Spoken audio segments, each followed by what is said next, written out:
सपने एक देखोगे मुश्किलें हजार आएगी कि सपने एक देखोगे मुश्किलें हजार आएगी, लेकिन वो मंजर भी बड़ा खूबसूरत होगा जब कामयाबी तेरी शोर मचाएगी। हेलो दोस्तों, कैसे हो आप लोग? आई होप आप लोग अच्छे होंगे। फ्रेंड्स, आज की इस वीडियो में हम लोग देखेंगे कि 1 सितंबर से अपनी बोर्ड एग्जाम की तैयारी कैसे करें। फ्रेंड्स, इसके लिए हमने 5 टिप्स एंड ट्रिक्स को बनाए हैं। यदि आप इसे फॉलो करते हैं तो आपकी तैयारी बहुत कम दिनों में काफ़ी अच्छी हो सकती है। तो चलिए ज़्यादा देर न करते हुए वीडियो की शुरुआत करते हैं।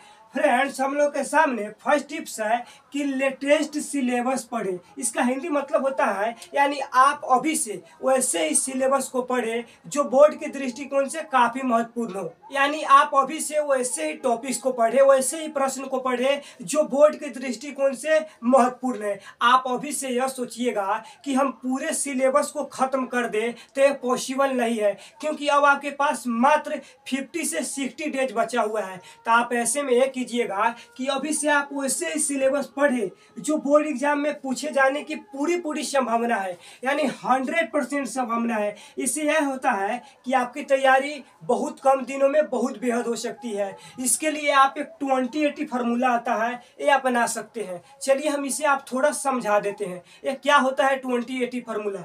देखिए, आपके सिलेबस में 20% ऐसे जरूर सिलेबस होंगे जो आपको 80% रिजल्ट देंगे। तो आप सबसे पहले उन 20% सिलेबस को खत्म करने की कोशिश कीजिए। ऐसे करते हैं तो आपकी तैयारी बहुत कम दिनों में काफ़ी बेहद हो सकती है। अब चलिए फ्रेंड्स, नेक्स्ट टिप्स को देखते हैं। अगला टिप्स है कि कंसिस्टेंसी बनाकर पढ़े। इसका मतलब होता है यानी एक टारगेट बनाकर पढ़िए।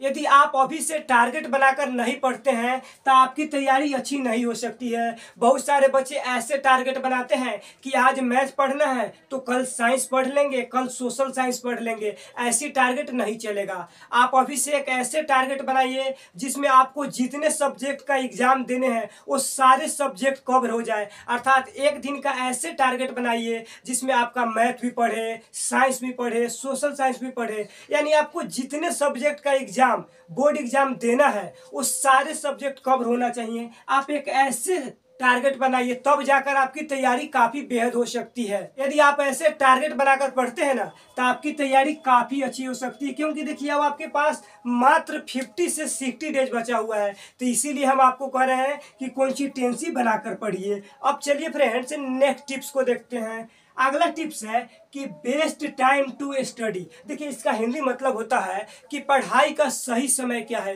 देखिए, एक स्टूडेंट को यह जानना काफ़ी ज़रूरी हो जाता है कि पढ़ाई का सही समय क्या है। देखिए फ्रेंड्स, हम आपको बताते हैं कि जो पढ़ाई का सही समय क्या है वह है ब्रह्म मुहूर्त। ये ब्रह्म मुहूर्त क्या होता है, चलिए हम इसे समझाने की कोशिश करते हैं।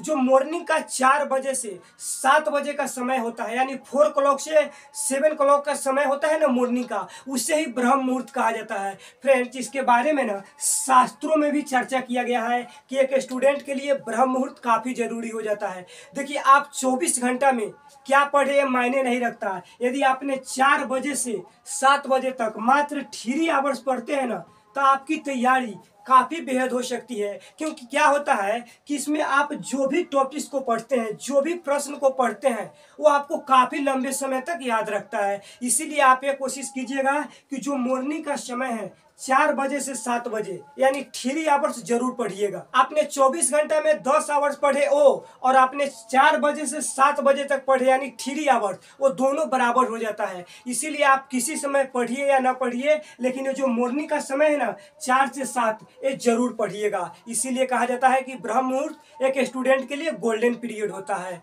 अब चलिए नेक्स्ट टिप्स को देखते हैं। अगला टिप्स है कि प्रीवियस ईयर क्वेश्चन पेपर को सोल्व जरूर करें। यह एक टॉपर से स्टूडेंट का निशानी है, प्रीवियस ईयर क्वेश्चन पेपर्स को सोल्व करें। देखिए, इससे क्या होता है, यदि आप जो पिछले साल का क्वेश्चन पेपर है इसे सोल्व करते हैं तो आपको यह पता चल पाता है कि बोर्ड एग्जाम में प्रश्न कैसे कैसे पूछे जाते हैं, कहाँ कहाँ से पूछे जाते हैं। ये सब जानना आपको काफ़ी जरूरी हो जाता है। इसीलिए आप कम से कम जो पिछले 5 साल का प्रश्न पत्र है उसे सोल्व जरूर कीजिए। ऐसे करते हैं ना तो आपकी तैयारी काफी बेहद हो सकती है। साथ ही आपको भी बता दें कि यदि आपने 5 साल के पिछले प्रश्न पत्र को सोल्व करते हैं तो तो आपकी 30 से 40% सिलेबस कवर हो सकती है। सिर्फ किससे? तो ये जो प्रीवियस ईयर क्वेश्चन पेपर है ना, सिर्फ इससे आपकी सोल्व हो सकती है। इसीलिए आप ये कोशिश कीजिएगा कम से कम पिछले 5 साल का प्रश्न पत्र सोल्व करिए, साथ ही आपको ही पता चल पाएगा कि मेरी तैयारी कितनी % हो गई है। उसके बाद आप उसी अनुसार अपनी तैयारी कीजिएगा। एक स्टूडेंट के लिए ना यह भी काफ़ी ज़रूरी हो जाता है। अब चलिए फ्रेंड्स नेक्स्ट टिप्स को देखते हैं।